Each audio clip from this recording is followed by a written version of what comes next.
모압에 관한 것이라. 만군의 여호와 이스라엘의 하나님께서 이와 같이 말씀하시되 오호라 느보여 그가 유린당하였도다. 기랴다임이 수치를 당하여 점령되었고 미스갑이 수치를 당하여 파괴되었으니 모압의 찬송소리가 없어졌도다. 헤스본에서 우리가 그를 해하려고 악을 도모하고 이르기를 와서 그를 끊어서 나라를 이루지 못하게 하자 하는도다. 만민이여 너도 조용하게 되리니 칼이 너를 뒤쫓아 가리라. 호로나임에서 부르짖는 소리여 황폐와 큰 파멸이로다.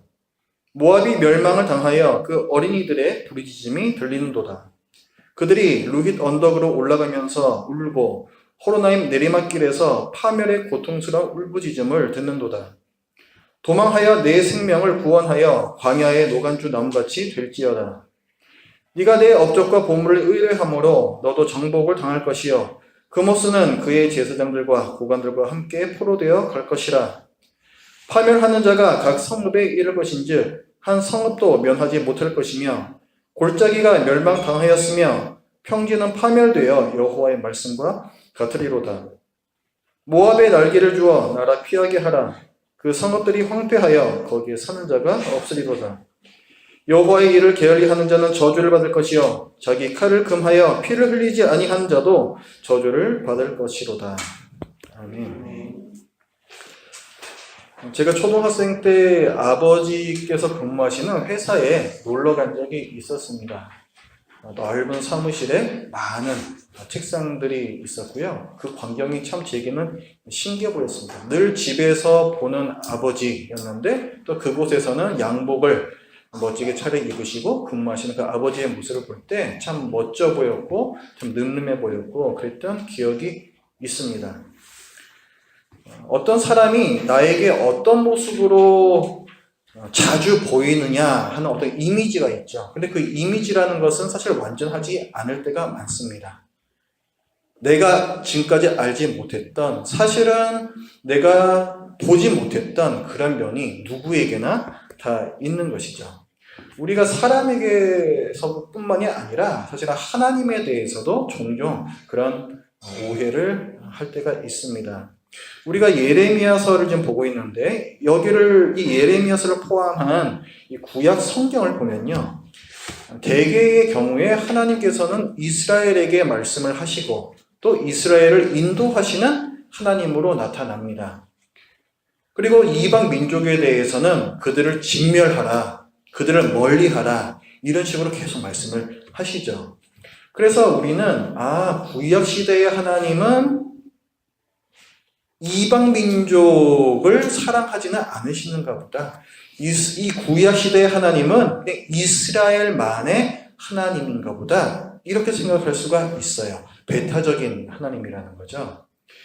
그런 생각을 가지고서 오늘 본문을 보면은 오늘 본문이 굉장히 좀 이상하게 보일 수가 있습니다. 예레미야서는 지금 멸망하고 있는 남유다에게 주시는 하나님의 말씀이란 말이에요. 남유다에게 주시는 말씀인데 오늘의 말씀은 1절을 보면 모압에 관한 것이라 이렇게 말씀하시죠. 이스라엘이 아닌 모압에 대해서 말씀을 주고 계십니다. 지금 이스라엘이 어떤 상황입니까? 지금 나라가 거의 지금 멸망해 가고 있어요. 거의 다 멸망했습니다.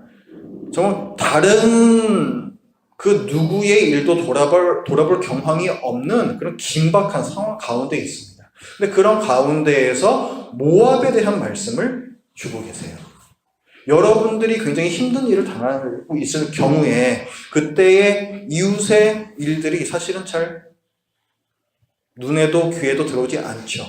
근데 그런 상황에서 하나님께서는 이스라엘에게 모압에 관해서 말씀을 해주고 계세요. 무슨 말씀을 주시는가 먼저 한번 좀 보겠습니다. 오늘 내용들을 보면은 다 멸망의 말씀들이에요. 모압이 멸망당할 것이다에 대한 말씀입니다. 2절에서도 모압을 멸망시키겠다는 말씀이 나오고 3절부터 5절까지는 그 끔찍한 멸망으로 말미암아 온 사방에서 비명소리가 울려 퍼질 것이다. 그리고 또 이 모압 민족이 다른 민족들에게 조롱거리가 될 것이고 두려움의 대상이 될 것이다. 또 말씀하고요. 또 7절 말씀을 보면은 그들이 섬기는 신 그모스라는 신이 있습니다. 근데 그 그모스라는 신도 무력하게 끌려가게 될 것이다. 포로로 끌려가게 될 것이다. 이렇게 말씀하죠. 그들의 신도 모압을 지켜주지 못한다. 또 8절부터 10절의 말씀은 파멸하는 자라는 표현이 나오는데 바벨론을 뜻하는 것입니다. 또 바벨론이 이 모압을 아주 신속하고 그리고 아주 엄중하게 멸망을 시킬 것이다. 하나님을 대신하여서 심판을 수행할 것이다. 이렇게 말씀을 하고 있습니다. 하나님께서 왜 모압을 심판하시는가 이걸 보면요. 모압 민족의 교만 때문에 그렇습니다. 우리가 읽은 본문에서 좀 내려와서 26절 말씀을 같이 읽어보죠. 시작. 모압으로 취하게 할지어다. 이는 그가 여호와에 대하여 교만함이라. 그가 그 토한 곳에서 둥글므로 조롱거리가 되리로다. 아멘. 자, 왜 모압이 벌을 받는가? 그가 여호와께 대하여 교만하기 때문이다. 그가 그 토한 곳에서 둥글므로. 이거 무슨 말이에요? 마치 개나 돼지가 자기가 토한 것에서 뒹구는 것처럼 반복한다는 뜻이죠. 반복되는 죄악들에 대해서 말씀을 하고 있습니다. 그러니까 이 모압 주민들은 하나님을 섬기지 않고 하나님에 대해서 교만한 자세를 취하고 있다는 뜻입니다. 29절에서도 동일한 표현이 나오죠. 우리가 모압의 교만을 드러나니 심한 교만, 곧 그의 자고라는 것은 스스로 높인다는 뜻이에요. 오만과 자랑과 그 마음의 거만이로다. 다 비슷한 단어들이 반복돼서 나오죠. 이들이 교만은 어떤 것이었는가? 이스라엘에게 교만은 어떤 것이었습니까?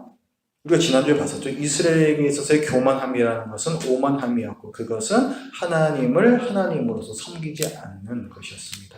똑같아요. 모압도 마찬가지입니다. 모압은 하나님을 하나님으로 섬기지 않았어요. 그들은 우상 그모스를 섬겼습니다.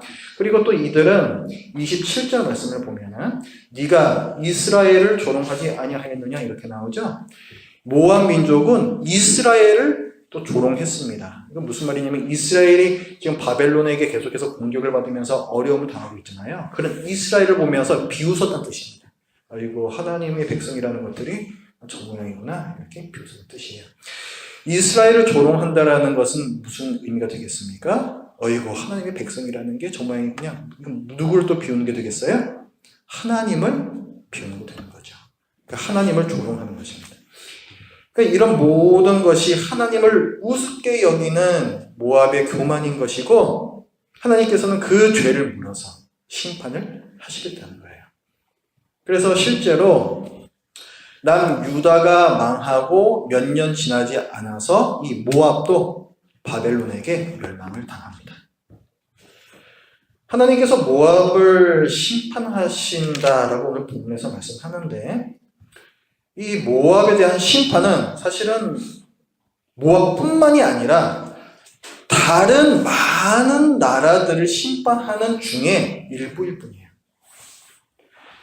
우리가 예레미야를 지금까지 쭉 봐왔는데 예레미야서에서 하나님께서는 이스라엘을 심판하실 것이다를 계속 말씀해 오셨죠. 그러다가 46장부터는 이스라엘이 아닌 다른 나라의 심판을 말씀을 하십니다. 46장에서는 애국, 이집트죠. 이집트를 심판하실 것을 말씀을 하시고 47장에서는 블레셋 이라는 나라를 또 심판할 것이다 말씀을 하시고 오늘 48장에서는 모압 또 이제 뒤에서는 암몬, 에돔, 다메섹, 게달, 하솔, 엘람 그리고 바벨론까지 이런 다른 나라들을 다 심판하실 것이다라는 이 큰 덩어리 안에 지금 모압의 심판이 일부로서 들어가 있습니다. 이것은 예레미야서에서만 보여지는 그런 본문들은 아니고요. 사실은 이사야서라든가 에스겔서라든가 이런 다른 선지서를 봐도 이런 다른 민족들에 대한 심판의 내용이 나옵니다. 오늘 본문을 다시 좀 보면요. 오늘 48장을 보고 있는데 모압의 멸망에 대해서 말씀을 하시는데 그것으로 또 끝내시질 않습니다. 제일 마지막 절을 한번 우리가 좀 보죠. 48장 47절 말씀, 마지막 절 말씀을 같이 읽어봅니다. 시작. 그러나 내가 마지막 날에 모압의 포로를 돌려보내리라. 여호와의 말씀이니라. 모압의 심판이 여기까지니라. 아멘. 뭘 말씀하시는 거예요? 모압의 심판이 영원할 것이다? 아니죠. 모압의 심판이 여기까지라. 어느 정도 끝이 있어요. 그리고 나서 어떻게 하신대요? 그 모압 포로들을 돌려보내겠다. 그러니까 모압의 회복, 모압의 구원에 대해서 또한 말씀을 해주고 계세요. 이 회복은 어떤 회복일까요? 남유다 백성에게도 회복을 약속을 해주시죠. 그 회복의 약속은 어떠한 것이었습니까? 1차적으로는 그들이 나중에 포로 생활하다가 옛 땅으로 돌아오는 그 회복도 있겠지만, 그것이 궁극적인 회복은 아니죠. 궁극적인 회복은 언제 일어나는 거예요? 언제 하나님의 나라가 궁극적으로 완성이 됩니까? 예수 그리스도께서 이 땅에 다시 오시는 날에 그렇게 될 거예요. 하나님 나라가 완성이 됩니다. 우리가 기다리고 있는 그 하나님의 나라인 거죠. 그러니까 지금 모압의 회복에 대해서 말씀하시는 것도 마찬가지입니다. 그때에 예수 그리스도께서 이 땅에 다시 오는 그날에 모압 민족도 회복될 것이다. 이것을 말씀을 해주고 계세요. 예수님께서 다시 오시는 날에 온 세상에 대해서 심판을 내리십니다. 심판을 하실 때에 그때에 주 예수 그리스도를 알고 믿고 회개하는 자들에게는 구원을 주시는 거예요. 그렇게 보면요. 자, 어떻습니까, 지금? 이스라엘하고 다른 나라들하고 사실은 별 차이가 없어요. 이스라엘이나 아니면 다른 이방 나라들이나 하나님께서는 나를 왕으로 섬겨라. 이것을 동일하게 요구를 하고 계십니다. 그리고 그것을 하지 않는 교만한 자들에게 그것이 남유다가 되었던 다른 민족이 되었던 상관없이 그들에게는 벌을 내리세요. 심판이죠. 그러나 그 심판으로 마치지 않으시고 남유다가 되었던 다른 민족이 되었던 회개하고 믿고 돌아오는 자들에게는 다시금 구원을 주시는 회복을 약속을 동일하게 주고 계십니다. 하나님께서는요, 구약 시대에도 이방인들의 믿음을 받아주셨습니다. 이방인들의 믿음을 보시고 그들을 자기 백성으로 삼아 주셨어요. 그 예를 우리는 구약 성경 여러 군데에서 봅니다. 예를 들어서 출애굽기 18장에 보면은 여러분 모세 잘 아시죠? 모세의 장인이 나와요. 이드로라는 사람이 나옵니다. 이드로는 미디안 사람이에요. 이방인입니다. 근데 그 이방인인 그 장인 미디안이 여호와 하나님께 제사를 드려요. 근데 그 제사를 하나님께서 받아주십니다. 이방인의 제사도 받아주세요.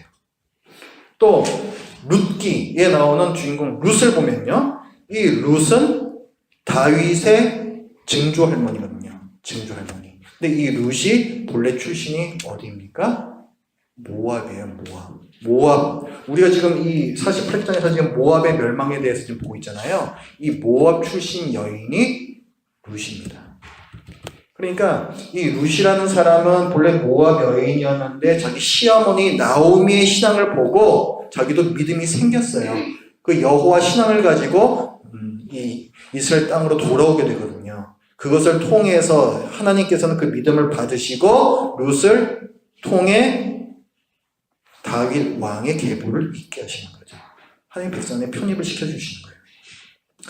요나서는 또 어떻습니까? 요나서, 선지자 요나에게 하나님께서 말씀을 하셨습니다. 너는 니느웨로 가서 그대에게 회개하라고 전하여라. 니느웨는 아수르의 수도입니다. 아수르 민족은 나중에 북이스라엘을 멸망시키기까지 했던 그런 민족이에요. 이방 민족이거든요.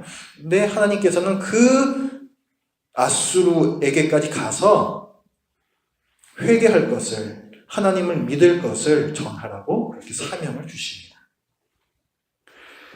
이런 부분들을 보면은 하나님께서는 이스라엘뿐만이 아니라 다른 민족들에게도 동일한 은혜를 주신다는 것을 우리가 알 수가 있어요. 그렇다면 하나님의 선택받은 민족이라고 불리는 이스라엘에게는 도대체 어떤 특별한 점이 있는 거냐? 도대체 그들은 왜 선택을 받았느냐? 별로 다를 것도 없구만. 그들은 왜 선택받은 민족이라고 칭해지는가? 그들은 달랐어요. 어떤 점에서 달랐냐면 선택받은 민족으로서 다른 민족들에 대해서 하나님을 증거해야 할 사명을 가졌다는 점에서 달랐습니다. 하나님께서는 이스라엘을 자기 민족으로 선택을 해주셨죠. 그리고 그들에게 의무를 주셨어요. 사명을 주셨어요. 내가 너희를 선택한 목적은 너희들 그냥 잘 먹고 잘 살라고 그것 때문만이 아니야. 그게 아니라 너희들이 하나님의 백성으로 살면서 그 모습을 다른 민족들에게 다 보여줘. 그래서 그 모습을 통해서 하나님이 어떤 분이시고 하나님의 백성은 어떻게 살아야 하는 것인지 너희 삶으로 보여줘. 이런 사명을 주셨다는 점에서 그들이 특별하다는 거예요. 그러니까 이것은 선교의 사명이라고 할 수 있습니다. 결국은 하나님이 어떤 분이신지를 전하는 거예요. 선교의 사명을 이스라엘을 선택하실 때부터 주셨다는 거죠. 여러분 출애굽기 19장으로 한번 같이 봅시다. 출애굽기 19장.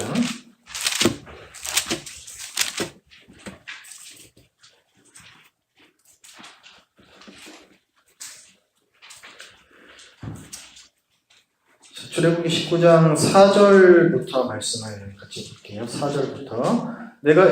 이게 지금 출애굽기 19장이 어디냐면은 이집트에서 노예살이 하던 이스라엘을 모세를 통해서 구원하시고 홍해를 건너와서 이제 시내산까지 왔습니다. 거기에서 하시는 말씀이에요.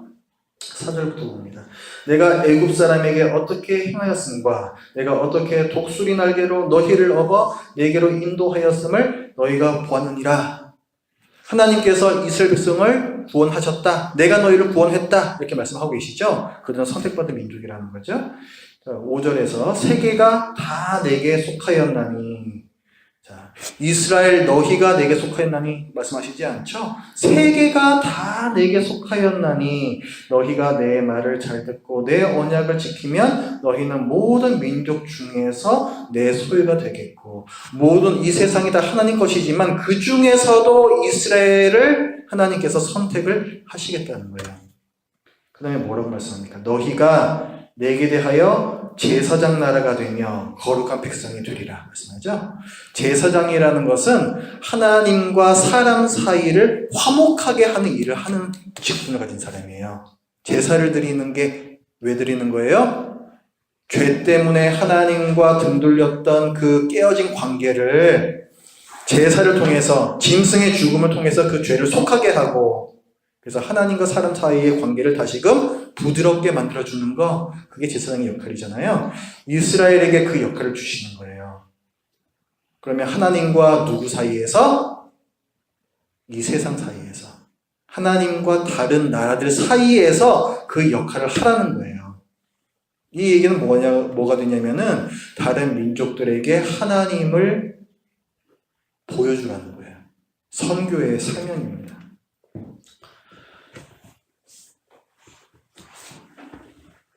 제가 그러면 이제 여러분한테 한번 문제를 내볼게요. 어떤 게 맞는지 한번 답해 보십시오. 1번. 하나님은 구약 시대에는 이스라엘의 구원에만 관심을 가지셨고 신약 시대에 와서 모든 나라의 구원에 관심을 가지기 시작했다. 이게 1번입니다. 2번. 하나님은 구약 시대부터 모든 나라가 하나님을 알기를 원하셨다. 어떤 게 답이겠어요? 너무 쉽죠? 2번이에요. 너무 쉬운데 이걸 1번으로 잘못 알고 계시는 분들도 의외로 많아요. 구약의 하나님은 이스라엘의 하나님. 알고 계시는 분들 많습니다. 하나님께서는 모든 나라가 구원받기를 구약시대 때부터 원하고 계셨고 그리고 그 일을 위해서 이스라엘을 택하신 거예요. 이스라엘은 처음부터 어떤 사명을 갖고 있었다? 선교의 사명을 갖고 있었습니다. 이것이 신약시대에 와서는 어떻게 나타나는가? 우리 마태복음 28장으로 가보죠. 예수님께서 명령하신 말씀으로 가보겠습니다. 외우고 계시는 분들도 굉장히 많으실 것 같아요. 마태복음 28장 19절. 마태복음 28장 19절 말씀 같이 읽어봅니다. 시작. 그러므로 너희는 가서 모든 민족을 제자로 삼아 아버지와 아들과 성령의 이름으로 세례를 베풀고. 아멘. 그러므로 너희는 가서 모든 민족을 제자로 삼아, 모든 민족을 제자로 삼아, 이렇게 나오죠? 자, 예수님의 제자 삼아야 할 대상이 누구라고 말씀하고 있어요? 모든 민족이죠. 모든 민족. 구약하고 달라요? 똑같아요. 이걸 누구에게 말씀하고 있습니까? 그러므로 너희는 가서, 이렇게 말씀하죠. 여기서 너희는 누구예요? 예수님께서 누구에게 말씀하고 있습니까? 그의 제자들에게, 그리스도인들에게 말씀을 하고 있는 거예요. 그러니까 그리스도인들 교회의 사명은, 그 중요한 사명 중에 하나가 뭐다? 선교라는 거죠. 구약시대하고 다른 바가 없어요. 아버지와 아들과 성령의 이름으로 세례를 베풀고, 세례의 의미가 어디에 있다고 우리가 지금 배우고 있습니까? 세례는 어떤 경우에 주는 거예요? 그렇죠? 하나님을 믿고 예수 그리스도를 믿는 자에게 주는 것이 세례잖아요. 그러니까 하나님, 예수님 그 신앙을 전하라는 거예요. 누구에게? 모든 민족에게. 누가? 교회가. 우리가. 그러니까 지금 예수님께서 하시는 이 말씀은 신약시대에 와가지고 비로소 하시는 말씀이 아니에요. 구약시대 때부터 처음부터 말씀하셨던 그 말씀을 또 하고 계신 것입니다. 그 다음에 어떤 일이 있습니까? 예수님께서 승천하신 후에 그 제자들이 다락방에 모여 기도하고 있을 때 어떤 일이 일어났죠? 성령 강림 사건이 일어났죠. 불에 갈라진 혀 같은 것들이 눈에 보이고 이상한 소리들이, 바람소리 같은 것이 들리면서 성령님께서 그 기도하는 사람들 가운데 임하셨습니다. 이 사건이 있었을 때에 어떤 일이 있었냐면요. 사도행전 2장의 말씀을 보면은, 자, 그때는 오순절이었습니다. 오순절은 유대인들의 가장 큰 명절 중에 하나이기 때문에 디아스포라들, 온 그 각지에 흩어져 있는 유대인들이 그 명절을 지키기 위해서 다 예루살렘에 와 있었어요. 그러니까 이 사람들은 각지에 흩어져서 사니까 이 사람들은 당연히 뭐 유대인들 말도 하고 또 어떤 말을 하겠어요? 자기네들이 살고 있는 그 나라의 말도 하겠죠? 그렇죠? 근데 이 사람들이 뭘 듣냐면은 이렇게 기록을 해요. 천하 각국으로부터 온 사람들, 그러니까 디아스포라들이 각 나라 말로 하나님의 큰일 말함을 듣는도다. 이렇게 나와요. 하나님의 큰일이라는 것은 하나님께서 하고 계시는 큰 거대한 사역, 하나님의 구원 사역을 말하는 거예요. 근데 그 하나님의 구원 사역을 그때 그 다락방에 모여서 기도하던 사람들이 그 구원, 하나님의 구원, 즉 복음을 선포를 하기 시작하는데 어느 나라 말로 선포를 했다? 각 나라 말로 선포를 했다는 거예요. 그러니까 여기 와 있는 그 디아스포라들이 깜짝 놀랐어요. 이 말은 이 사람들이 알 리가 없는데 자기가 사는 지역 그 말로 계속 이 외국어로 얘기하니까 깜짝 놀란 거예요. 하나님께서 굳이 그런 여러 나라 말로 말씀하게 하신 이유가 있겠죠. 유대인들 말로만 해도 이 사람 다 알아듣잖아요. 그렇죠? 근데 왜 굳이 각 나라, 여러 나라 말로 말씀하시게 했을까요? 그 나라 말로 전하라는 거예요. 그 나라 말로. 뭐를? 하나님의 큰일을, 하나님의 구원 사역을, 복음을 전하라는 거예요. 그 일을 통해서 예루살렘의 교회가 이제 세워집니다. 성령 강림 사건을 통해서. 그러니까 신약의 교회는 세워질 때부터 어떤 사명을 띠고 있었다? 선교의 사명을 띠고 있었던 거예요. 하나님께서 이스라엘을 선택하실 때부터도 그들이 선교의 사명을 띄었던 것처럼 신약의 교회도 세워질 때부터 처음부터 선교의 사명을 갖고 세워진 거예요. 그러니까 하나님의 계획이라는 것, 하나님의 뜻이라는 것은, 하나님의 목표라는 것은 구약시대나 신약시대나 전혀 다르지가 않습니다. 일관성이 있어요. 이렇게 교회가 세워지고 이제 베드로를 중심으로는 유대인 선교가 일어나고요. 그리고 사도 바울을 통해서는 이방인들을 향한 선교가 활발하게 일어납니다. 그렇게 하면서 복음이 점점점 더 멀리 퍼지면서 결국은 우리나라에도 복음이 들어오게 된 거죠. 우리도 수혜자인 거예요. 그러니까 하나님께서 은혜를 베풀어 주시는 그 은혜를 받은 수혜자들입니다. 그러니까 우리가 오늘 본문 이 예레미야 48장을 보면서 지금 급해 죽겠는데 하나님께서는 무슨 모압까지 신경을 쓰고 계셔. 이렇게 우리가 좀 이상하게 생각할 수가 있는데 하나님의 관점에서는 그렇지 않은 거예요. 하나님께서 보시기에는 모압도 불쌍한 영혼들이고 그들도 또 죄인들이고 그들도 구원이 필요한 자들인 거죠. 하나님은 모든 나라에서 선교하시는 하나님이십니다. 모압을 신경 쓰시는 이 하나님이 만약에 좀 이상하게 보인다면 우리가 예수님을 믿고 있는 것도 사실은 굉장히 이상하게 여겨질 거예요. 그죠? 어떻게 보면 모압은 우리보다 하나님께 더 가까운 자들이라고 할 수도 있습니다. 모압이 어떤 민족인가요? 언제부터 갈라져 나온 민족이에요? 모압이? 암몬과 모압이 언제 생겼습니까? 아브라함의 사촌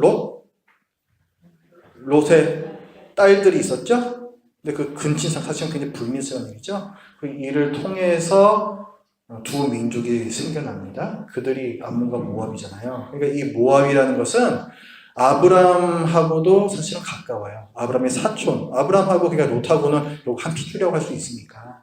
그럼 그렇게 보면은 사실 이스라엘하고 굉장히 가까운 민족입니다.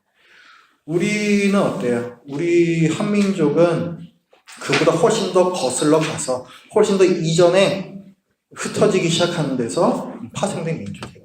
우리 한민족이라는 것은 그렇게 본다면은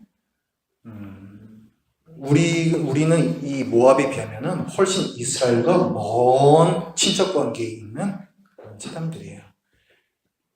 그러니까 모압이 구원받는 것, 또 우리가 구원받는 것, 비교해 보면 그들이 구원받는 것이 이상한 것이 아닙니다. 자, 그러면 좀 요약을 해보죠. 하나님은 이스라엘만의 하나님이 아니시다. 하나님은 온 세상 모든 나라의 왕이시다. 그리고 모든 나라를 구원하시는 것은 처음부터 하나님의 뜻이었다.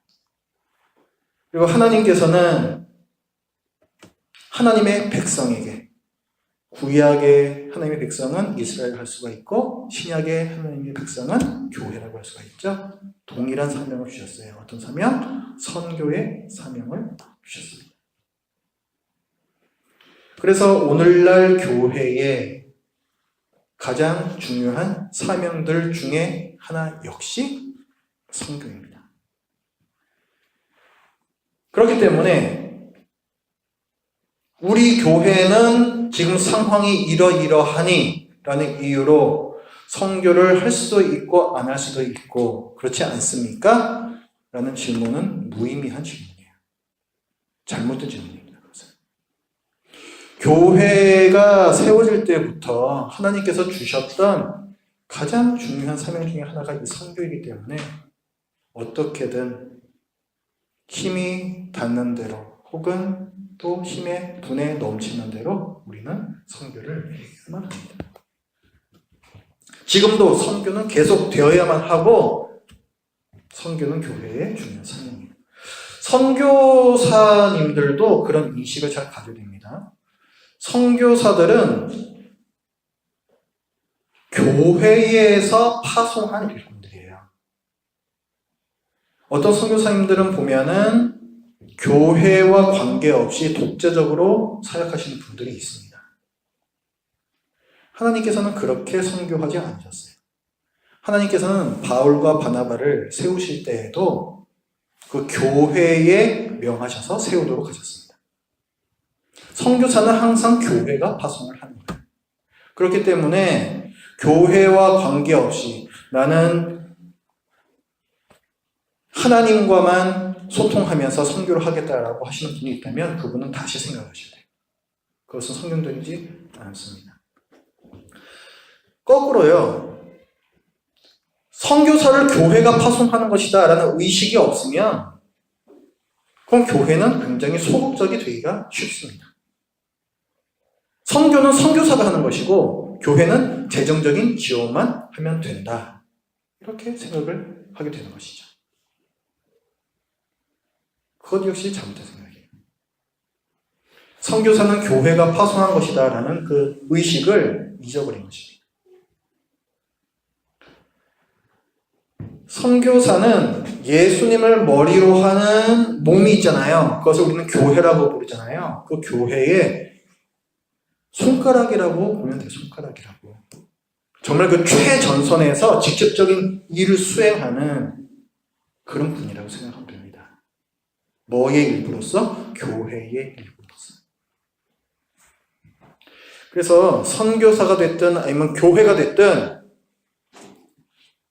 교회가 선교한다라는 의식을 가지고 있는 것이 중요합니다. 다음 달에 성탄절이잖아요. 그죠? 성탄절 올해는 또 어떻게 지낼까요? 성탄절이 무슨 날입니까? 예수님께서, 하나님의 아들이신 예수님께서 이 땅에 오신 날이죠? 성탄절을 예수님의 생일이라는 의미로 축하하는 것은 참 유치한 짓입니다. 성탄절은 예수님의 생일 정도가 아니라 하나님께서 이 세상에서 선교하시기 위해 이 땅에 오신 날이에요. 그렇잖아요.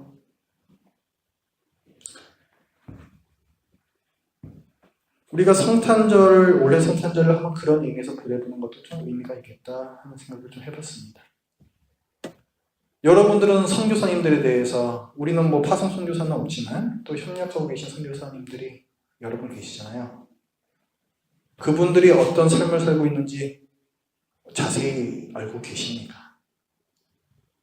그분들의 자녀들의 이름은 무엇이고 또 그분들이 사역하고 있는 그 기관의 이름은 무엇이냐? 그들이 요즘 어떤 기도 제목을 가지고 고군분투하고 계시는가? 잘 모르실 거예요. 왜냐하면 저도 완전히 다 모릅니다. 기도 편지 읽어도 그때만 알지 또 그만 또 잊어버리고 저도 그래요.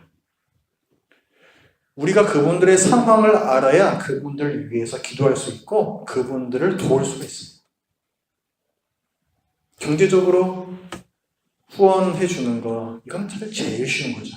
어떻게 보면 누구나 할 수 있는 것입니다. 하지만 선교는 아까 말씀드렸듯이 그런 차원은 아니라는 거예요. 한번 우리가 좀 고민을 좀 해봤으면 좋겠습니다.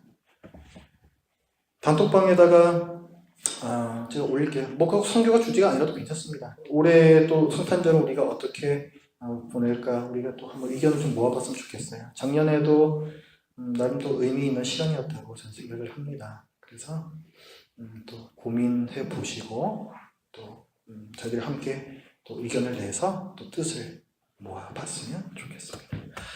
기도하겠습니다. 하나님, 저희들 오늘 모압에 대해서 말씀하시는 그 하나님을 보면서 이스라엘뿐만이 아니라 모든 나라에 대해서 긍휼의 마음을 갖고 계시며 또 그들을 구원하기를 원하시는 그 하나님의 마음을 보았습니다. 하나님 아버지, 교회에 주신 사명, 저희들을 이곳에 불러주신 그 이유, 저희들이 그것들을 이 시간에 또 생각해 보았습니다. 저희들이 선교에 대해서 그저 남의 일처럼 여기고 있었음을 회개합니다. 저희들이 조금 더 고민하면서 조금 더 적극적으로 어떻게 하나님께서 하고 계시는 이 선교에 참여할 수 있을 것인지, 어떻게 선교사님들과 더 잘 협력할 수 있을 것인지 고민하는 기회가 되도록 하여 주시고, 또한 정말 교회가 하는 선교라는 이 영광의 이 사명을 저희들이 잘 감당할 수 있도록 도와주시옵소서. 예수님의 이름으로 기도드립니다. 아멘.